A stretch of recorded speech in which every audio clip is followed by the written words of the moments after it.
and condemning North Korea's human rights abuses for the 14th year in a row. The resolution highlights the regime's prison camps and the use of torture and public executions. But this year, it also welcomes the latest efforts towards dialogue and reconciliation. We look at where this all fits in with the current state of affairs on the Korean Peninsula. But first, we start with the latest headlines with Devin Whiting at the News Center. Devin? Hi, Jung-ho. The Trade Ministry briefed President Moon Jae-in this morning on its policy plans for 2019. And speaking to ministry staff at the government complex in Sejong City, the president said the country's manufacturing sector needs to be the main pillar on which the administration ultimately realizes its goal of innovative growth and building an inclusive nation. Have a listen. 우리는 아직도 세계가 부러워하는 다양하고 튼튼한 제조업 기반을 보유하고 있습니다. 우리의 전통 주력 산업의 활력을 되살리고 스마트 공장과 스마트 산단 등으로 제조업을 혁신하고 고도화하면서 미래 먹거리 산업을 키워나간다면 우리 경제는 반드시 재도약할 것으로 확신합니다. Also, in a briefing from the Agriculture Ministry this afternoon, the president called on the ministry to use the social overhead capital directed by the administration to improving livelihoods in local communities, to create career opportunities for young Koreans, and to help the elderly living in farming regions. The president has one more briefing left today, this one from the Environment Ministry, which will largely be about reducing the country's high levels of fine dust pollution. Meanwhile, South Korean Prime Minister Lee Nak-yeon is on a week-long trip to North Africa, and while in Algeria, he emphasized that it's important for South Korea and Algeria to cooperate in a range of sectors. At a business forum Monday with government officials and business representatives from both sides, the PM noted that Algeria is the largest country in Africa in terms of area, and that it has the continent's third biggest oil reserves. He said that if South Korea and Algeria were to combine their resources, there would be a synergy effect from which both countries would benefit, especially in the ICT sector. The forum was attended by dozens of South Korean business leaders, including the heads of steelmaker POSCO and Hyundai Motor. Algerian Prime Minister Ahmed Ouahia said he welcomes South Korean companies investing and doing business in his country. Prime Minister Yi is set to depart for Morocco, the second destination on his Africa tour. The news has a reputation for negativity, but CNN has pointed to some good news stories for this year, and the best one, it says, is the vow by South and North Korea to put a formal end to the Korean War. CNN's good news stories included world news, U.S. news, human rights, and sports. The two Koreas were also chosen for the good news story in sports for marching together under one flag at the opening ceremony of the 2018 Pyeongchang Winter Olympics. Other items on the good news list were the low unemployment rate in the U.S. and Saudi Arabia allowing women to drive. The free trade deal between the European Union and South Korea, now in its 8th year, requires both parties to implement sustainable development commitments, including improving labor rights. But the EU says South Korea hasn't done enough to ratify the many UN conventions on labor rights, and it's demanding an official consultation with Seoul. Kim Hyun reports. The European Union is urging the South Korean government to ratify the International Labour Organization, or ILO, conventions. The statement released by the European Commission on Monday asks Seoul to engage in formal consultations with the EU on labour issues. It explained that the two parties pledged to improve labor rights and working conditions under a dispute settlement mechanism in the Trade and Sustainable Development chapter in their FTA concluded in 2011. However, it stated that efforts exerted by Seoul so far are insufficient. South Korea joined the ILO in 1991 but has only ratified 29 conventions out of a total of 189, which include abolition of forced labor and freedom of association and protection of the right to organize and the right to collective bargaining. The EU's FTA with Seoul was its first agreement that included the TSD chapter, but the clause is now contained in its FTAs with Canada, Singapore, and Japan. It marks the first time Brussels has demanded government-to-government consultations on the issue. Kim Hyun, Arirang News. South Korea's annual exports of information and communication technology goods like displays and memory chips surpassed $200 billion for the first time as of November. The Trade Ministry says just last month, Korea shipped nearly $18.3 billion worth of ICT products, thanks to continued strong demand for memory chips. Exports of those were worth over $10 billion for the 7th consecutive month. But compared to the same period last year, ICT exports were down 1.7%, the first time they've contracted since November 2016. The ministry attributed that to sluggish exports of displays and computers. Starting today, there are tougher punishments in Korea for people who commit digital sex crimes, like sharing pictures of a sexual nature without the subject's consent. And those caught driving under the influence of alcohol will also face longer prison terms, especially if their actions result in injury or death. Hong Yu reports.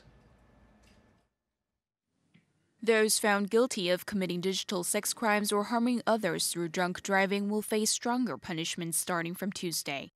In the past, spreading self-recorded sexual videos and photos of others often went unpunished.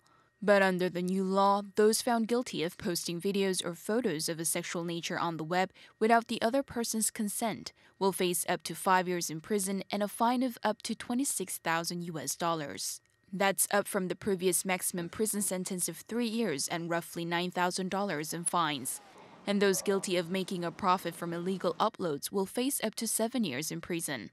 Meanwhile, the newly revised drink driving law means that if drink driving results in the death of another person, the offender could receive between 3 years and life in prison. Those who injure others through drink driving will receive between 1 and 15 years behind bars and a fine of between $9,000 and $26,000.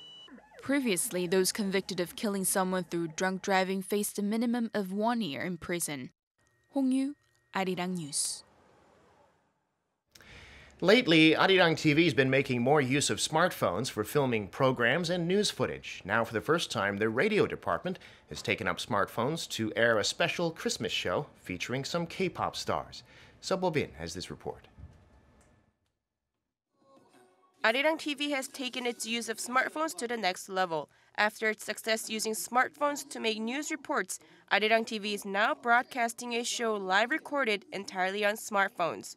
On Monday, Arirang Radio opened up its studio to its listeners to celebrate Christmas with live performances from K-pop stars.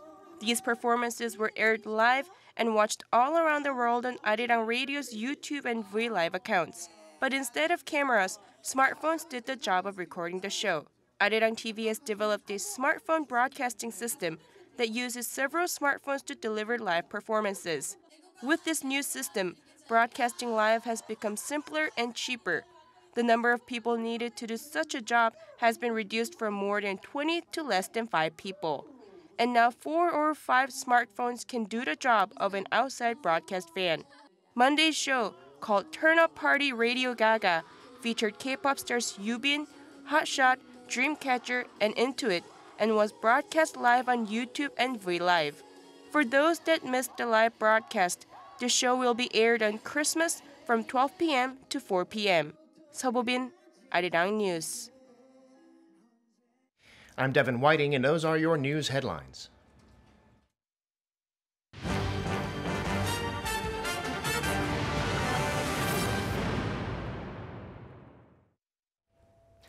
The United Nations General Assembly has once again adopted a resolution condemning North Korea's human rights violations. It calls for further sanctions on those who are most responsible for these human rights abuses, likely referring to the North Korean leader Kim Jong-un himself. Kan Young-woo reports. For the 14th consecutive year, the United Nations General Assembly passed a resolution on Monday local time in New York criticizing the systematic, widespread, and gross human rights violations in North Korea. Condemning the use of torture in the North, the resolution also denounces the inhumane conditions of detention, public executions, and the existing system of political prison camps. The Assembly's adoption of such a resolution comes at a time where the denuclearization talks between Pyongyang and Washington appear to have stalled, pointing out the lack of progress in addressing the human rights issues in the North.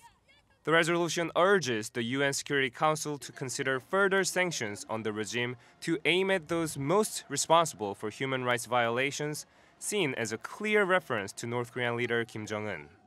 But North Korea's ambassador to the UN rebuked the allegations, calling them the most despicable false allegations made up by a number of defectors who escaped the regime after committing crimes. The draft resolution has nothing to do with genuine human rights, as it is product of political plot on the hostile forces that try to disgrace the image of DPRK. But the resolution, unlike previous versions, added a part that says it welcomes the ongoing diplomatic efforts with the regime and notes the importance of dialogue and engagements for the improvement of the human rights and humanitarian situation in North Korea. Seoul's foreign ministry said it supported the resolution and is working together with the international community to achieve substantial improvement in the human rights of the North Korean people. Kanyong-woo, Arirang News. Now, for more on these latest developments, we have with us Dr. Koo Myung Hyun from the Asan Institute for Policy Studies. It's good to have you on the show. Thanks for having me. So the UN has adopted a resolution condemning North Korea's human rights record, and it's for the 14th year in a row, so it's hardly surprising that it's been adopted again. But what should we make of this news, especially considering the timing when negotiations are still ongoing over the regime's denuclearization? Well, the international community's concern about the human rights situation in North Korea is not anything new. As you have pointed out, this is the 14th time the United Nations General Assembly has passed a resolution condemning North Korea's record of systematic abuse of human rights against its own people. But then what's different this time is that the United Nations Security Council, which is composed of 10 temporary members of different member states and 5 permanent members, have decided not to pursue this matter at the Security Council level.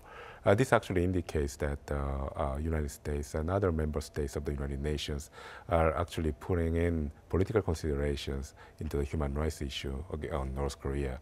And the reason is because I believe there's been some progress in dialogue between North Korea and the South Korea and the United States this year. And I think that there's some movement in the international community to encourage North Korea to stay in this positive path. So maybe condemning North Korea at this point might not be the most productive move on the part of the international community. But on the other hand, the United Nations found back in 2014 through the publication of a landmark report on the human rights situation in North Korea called the Commission of Inquiry on the Human Rights Situation on DPRK, that North Korean state is engaged in systematic abuse against its own people. For example, the presence of political prison camps, and also as well as the restriction on the freedom of movement, and the fact that the most people cannot engage in free market activities and other political forms of expression. It indicates that North Korea's human rights situation is in a dire state.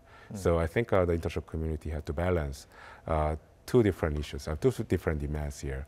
The political expediency of encouraging North Korea to stay engaged in dialogue with the rest of the world, but at the same time remind everybody, and North Korea especially, that North Korea cannot be accepted back into the international community as a normal state unless it addresses its horrendous human rights record. I mean, this human rights record, we've known for a very long time how horrendous it is. But then the North Korean ambassador to the UN has offered some sort of reply. I mean, he said the allegations of human rights abuses were, in his words, the most despicable false words, and that was fabricated by a few defectors. Now, that in itself is also an incredible accusation to make against these defectors as well. I mean, how long can North Korea keep up this kind of stance, especially if it wants to kind of re-engage with the rest of the world? Well, the reason why North Korea reacts so negatively towards this kind of accusations of human rights violations is it puts fundamentally at odds with its own self-perception of being a perfect state, believe it or not. We know from the North Korean propaganda that North Korean society actually is perfect. It's a workers' paradise, that everybody's human rights and social rights are totally guaranteed. And that's actually a very important ideological basis of the North Korean regime. So once you recognize that the North Korean regime is engaged in systematic and then grave abuse, human rights abuse against its own people, it undermines the legitimacy of its own regime. So I think North Korea hasn't had the chance to reconcile the reality on the ground, which is clearly very horrendous, with the fact that its ideological self-perception is very positive. So I think it will take some time for North Korea to somehow come out with a viable compromise between the reality and how they view themselves. Well, I guess they aren't the only oppressive regime that we've had in the UN councils before, anyway. But there is slight difference in the resolution this year, though, as well. It includes a section which welcomes the progress that has been made this year with the Inter-Korean summits and the summit with the US, especially pointing out the resumption of the family reunions that had been cancelled for a couple of years. It also notes the importance of dialogue in resolving these kinds of humanitarian issues. I mean, does this actually at least point to, as you say, some sort of recognition that perhaps North Korea, there is a way out for them? Oh, no doubt. I mean, this is clearly a sign on the part of the United Nations and by extension the international community to recognize, acknowledge the fact that North Korea has made an effort to improve the human rights situation in the country, as well as allow the members of the separated families to get reunited, at least for few of them. And I think the international community would like to somehow keep encouraging North Korea to stay on this path. And then I think this is also an indication that if North Korea stays engaged in this good behavior, I think the international community would like to, possibly would reward such good behavior with material, actions. But it is still something that they will have to sort out and find some sort of resolution to these horrific human rights violations. But as we mentioned as well, there is this ongoing negotiation between the US and North Korea over the regime's denuclearization. This resolution, it doesn't change anything on that front, does it, though? Do you don't think the US or North Korea will be affected by this resolution coming back in, right? Well, not in the short run. I mean, clearly when it comes to what we have on our hands, which is North Korea's nuclear development, this resolution is not going to affect it too much. But we have to understand that North Korea's ultimate goal is not just to have a successful negotiation with the United States. Its ultimate goal is clearly to be accepted back into the international community as an upstanding member. And then that's going to be the difficult part if the international community doesn't acknowledge that North Korea is a country that respects human rights for its own people. So this is a big challenge for North Korea. Even if North Korea is successful in negotiating on successful negotiating on a positive outcome when it comes to North Korea's nuclear program, what's going to remain after that is the issue of a very sticking issue of the human rights records, and that's not an easy issue to address on the part of North Korea. So in the long run, I think even if we resolve the North Korean nuclear issue, I think the human rights issue is going to be something that impedes North Korea's further progress in the diplomatic front. Meanwhile, there are inter-Korean exchanges on the Korean Peninsula happening while all this is happening as well. South Korea's defense ministry confirmed that 11 guard posts on either side of the border that they had agreed to destroy had been completely dismantled and they can't be used for military purposes again. But there are still some 200 or so reported guard posts along the border still. Of course, we don't know the exact number because it's still a secret on both sides. So is this move simply a symbolic gesture, or is this actually some significant step towards perhaps lowering military tensions? Well, these kind of gestures, these kind of measures that both Koreas have undertaken are called the confidence building measures. And the reason why we call them confidence building measures is because there's no trust between the two parties. So even though these steps are actually pretty insignificant in the overall scheme of things, as you have pointed out, there are still, even though we destroyed 11 guard posts, there are still 200 or plus remaining on the DMZ. These are actually the first step towards building more confidence this is just the first step, I believe. So if we're successful, if the two sides gain trust on each other, we'll be progressing into the next phase of confidence building measures that could conceivably involve more removal of additional guard posts. So eventually we'll get there, hopefully. I mean, if things progress the way you expect, and we hope that these things will progress in that way, we'll eventually reach a state where the two Koreas will be able to dismantle its aggressive offensive postures along the demilitarized zone. This is not the only inter-Korean event that's been happening over the last couple of days. South Korean officials and inspectors also returned from their inspection of the North Korean railways, specifically the Eastern Donghae rail line. It's the first time that a South Korean train has travelled on those tracks. And this is all leading up to a groundbreaking ceremony that's set to take place next week on December 26th. But again, with sanctions in place, I mean, how can it really be a groundbreaking ceremony as it says it is? I mean, won't it just be a ceremonial groundbreaking while the sanctions are in place and they can't really do anything more than that? Oh, I definitely agree with what you just said. I think their emphasis will be on ceremony rather than on groundbreaking. The United Nations Security Council Resolution 2397 actually clearly forbids the member states from transferring to North Korea any sort of assistance in the areas of transportation and also like construction materials. So a groundbreaking ceremony that leads to immediate effort to reconnect the transportation network between the two Koreas will be in violation of the UN sanctions. So I don't think South Korea will go down that path. So, I mean, for now, the ceremony, the groundbreaking ceremony that's scheduled soon, it's going to remain as a ceremony rather than groundbreaking. So then why are the either two sides actually going ahead with this then, if it's not going to lead to anything immediate? Are they trying to have some sort of tactic to pressure other parties here? No, I think it's in order to keep the momentum of inter-Korean dialogue to move forward. If there's two, let's take the example of the US DPRK negotiations. There hasn't been much meeting, actually much noise regarding the talks in the last 3 months, and then the immediate perception in the world is that the negotiation has actually stalled, and it's actually giving place to a negative prognosis for the negotiation in the near future. So I think the South Korean government is trying to avoid same thing happening to the inter-Korean dialogue. So even though this is just a groundbreaking ceremony, which is more symbolic rather than actual, it's very important. It has an important role of keeping up the momentum and preserving the positive gain that we have achieved so far on the inter-Korean dialogue front this year. So I think even though it's symbolic, it's actually materially important. Over this project to reconnect the railway, South Korea has perhaps had some trouble with the US about this project because obviously with the sanctions in place, there are all these very sensitive areas to go. But then it seems that the US has given its green light, but again this week, a US delegation is coming to Seoul.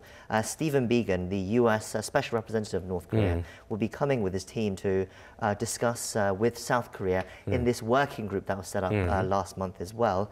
And it's the second meeting that they're holding, and they're going to be here for a few days to discuss it. So we're expecting them to discuss about this rail project, are we not? Well, I think there's some higher level understanding between the South Korea and the United States when it comes to what South Korea intends to do with the railway project. I think Washington understands fully that, and also South Korea understands that this groundbreaking ceremony and this effort at creating this connection between the railways in the two Koreas is actually more of a special, exception to the general state of having strong sanctions against North Korea. So the United States didn't give a wholesale permission to South Korea to start the railway project with North Korea. It gave a waiver. So meaning this is just an exception to the rule. I think the reason why Steve Biegun is coming to Seoul is to not just to discuss about the South Korea's commitment to sanctions, but also to discuss about how to bring back the momentum to the negotiation, the nuclear negotiation with North Korea. There hasn't been much progress being made on that front in the last 3 months, and time is in a way like running out. If there's no progress being made on this front, then we don't know what's going to happen next year. And then we have to, I mean, North Korea hasn't really made clear what its position would be in terms of negotiations for the foreseeable future. So I think Steve Egan will be here to discuss with South Korean counterparts about how to somehow elicit response from North Korea as well as to contingent negotiation with Pyongyang. Egan's meeting is set to go on till Saturday. He's going to be in Seoul. So we'll have to see what comes out by the end of the week. Definitely. Anyway, it's good to have you here as always, and thank you for giving us your insights. That's all we have for you today. Thank you for watching, and I'll be back same time tomorrow with more guests to break down the day's top stories. Hope you can join us then. Goodbye.